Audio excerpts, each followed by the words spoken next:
Meeting. It is 6:01, I believe. And Mo, I'd like to have you do a roll call. Right. Good evening, Commissioners. Commissioner Miller? Here. Commissioner Reed is excused, and Commissioner Arcuri is not here yet. Commissioner Maya is not here yet. Commissioner Grabman? Here. Vice Chair Glazier? Here. Chair Houghton? Here. And we have a quorum. Thank you. Mr. Hastert, are there any changes to the agenda? No changes to the agenda, Chair Houghton. Thank you. Okay, notices that on Friday, November 22, 2024 at 5 p.m., the Airport Commissioner, Mo Graham, duly posted this agenda on the bulletin board at the Airport Administration. A little earlier than normal, I must say. I hope you had a nice vacation. You didn't have to think about the commission meeting coming up for the next week.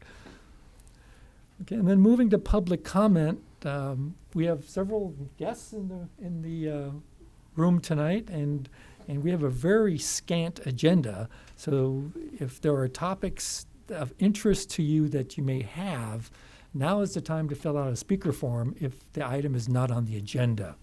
So, so for your awareness, the public comment is available to everyone at the meeting for those that any topic not on the subject matter within the jurisdiction of the Airport Commission. That is not on the agenda. Each speaker is given 3 minutes to address the commission. Mo, is there any request to speak forms? I do not have any. Is there any outstanding? Okay. And so we'll just keep moving forward. If someone comes forward with a speaker request, we'll add you on. We're very fortunate to have Councilmember Eric Friedman present. And Councilman Friedman, I'd like to ask you if you have a liaison report. Well, hello, everyone. I hope you all had a nice Thanksgiving. Just a brief one. We did appoint 2 new commissioners. Mr. Bowen, I see him in the audience here. Congratulations. He'll be back on the commission. And Steve Gregg was also appointed, and they'll be starting in January. And that's all I got for an update. Great. And we have been joined by Commissioner Levi Maya. Good evening. Good evening. Okay. We are already on item number 5. This may be a record meeting speed-wise. Mr. Hastert, I'd like to ask for your airport director report. Okay, Chair Houghton, I just have a few items in no particular order. First is we have Greg Goodsill sitting with us here tonight. His plaque still says Airport Operations Supervisor, but I'm happy to announce that he is changing positions here at the airport, still going to be working with us, but he is our new Airport Properties Supervisor, going to be working with John Feldhans in that division and getting all of our leases and property and strategically looking at our business park and other things for the future.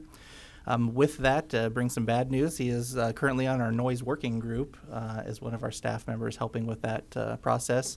But it wouldn't be fair to keep him in his old role and the new role, so he will be doing the noise working group meeting that we have coming up Thursday, and that will be his final noise working group meeting, but we will fill in with somebody else. Big shoes to fill, but he's been doing a good job with that, and I just wanted to acknowledge his new role here at the airport. Councilmember Friedman already mentioned our 2 new commission members. I just wanted to let you know, if you haven't seen it already, we now on our website have our parking availability, parking capacity data on our website. So for all 3 lots, the long-term, short-term, and the economy lot, you can go on there and see how many spaces are available. It does not currently count the disabled spaces. So even if the lot is full, if you know of somebody that potentially needs a disabled space, they could still potentially get a spot in those 2 lots if it does show full. But in the future, we will hopefully look to have some sensors that we can potentially report that as well. And then ultimately, our goal is to take down the orange construction signs that talk about parking. We are waiting until after the holidays because this is new and the word hasn't spread yet. We thought that it'd be best to leave both in place. Partially installed today is an exhibit that we've partnered with the Moxie Museum. So they have basically three different displays for the kids, a color wheel with some airplanes on it, one of those walls that have the different colored balls that you can turn and spell things out and all of that, and then some sound tubes. So the sound tubes are not installed yet. The other two were installed today, so if you're flying out, check it out. It's a pretty good partnership with the Moxie. We just attended an air service conference called Takeoff, and the only big takeaway from Takeoff is that all of the airlines are still showing that their flights are doing well, and there's even been some improvement on some of the flights that were a little bit lower load factors. And the only the only announcement really is that American Airlines is going to be switching over the Airbus aircraft going to Dallas-Fort Worth to a 737 that has more capacity and is a more efficient aircraft. So that route will hopefully do even better.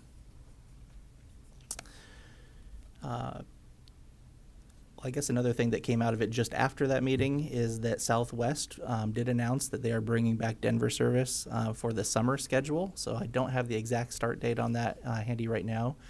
But we're hopeful that once that comes back for the summer schedule, that will hopefully stick for more than that. Up until just a couple of weeks ago, there was no intention of bringing back Denver in their foreseeable future, although they're definitely interested in bringing it back and are now bringing it back. We were happy to see that. Despite the Denver numbers going down, which was Southwest was down 26% for the month of October, which you don't have in your packet yet because we received it after those went out. We're still up over 10% in passengers compared to year-to-date last year. And for the month of October, compared to October of last year, we're up 12.2%. So passenger growth continues. And so obviously we're still moving forward with terminal improvement project and things like that. I briefly touched on the noise working group. So we have Greg leaving our noise working group. Our next meeting is an evening meeting on Thursday, and that will be basically to go over what we've accomplished so far in our discussions, what we want to report out both to the city of Goleta, the county, and the city of Santa Barbara, and seek to make some changes. One of those potential changes is a recommendation not to do a Part 150 noise study, and we can go into more of those details at a future time when we report more out of it. But it was a unanimous decision to, at a minimum, postpone doing a Part 150 noise study, but likely not ever do one at all. And then we also look to report out on all of those city items and seek some guidance on how we might do things a little bit different than what we agreed to in our letters back and forth between those cities, but still accomplishing the same goal. And last but not least is at the next meeting, we are hoping to bring forward a little bit of information and a scope as to the FBO RFP so that we can get that out on the street and select our FBOs for long-term leases and see a lot of significant capital investment from private entities into the facilities here at Santa Barbara.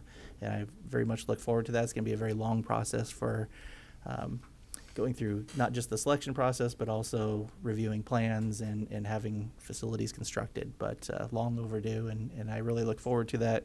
And then that also frees up quite a bit of other space around the airport for more general aviation uses.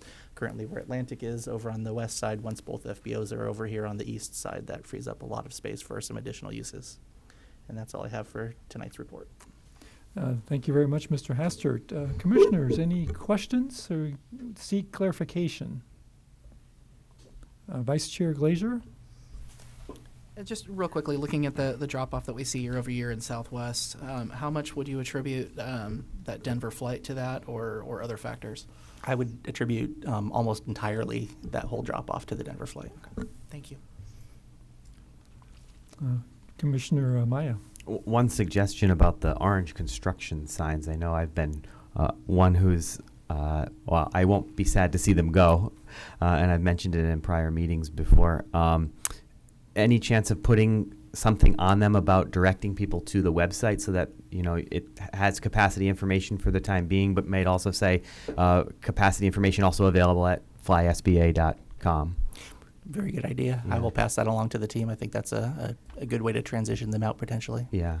I know I see it I read it and see it every time, so probably a lot of people do. Yeah. Yeah. Thank you for that.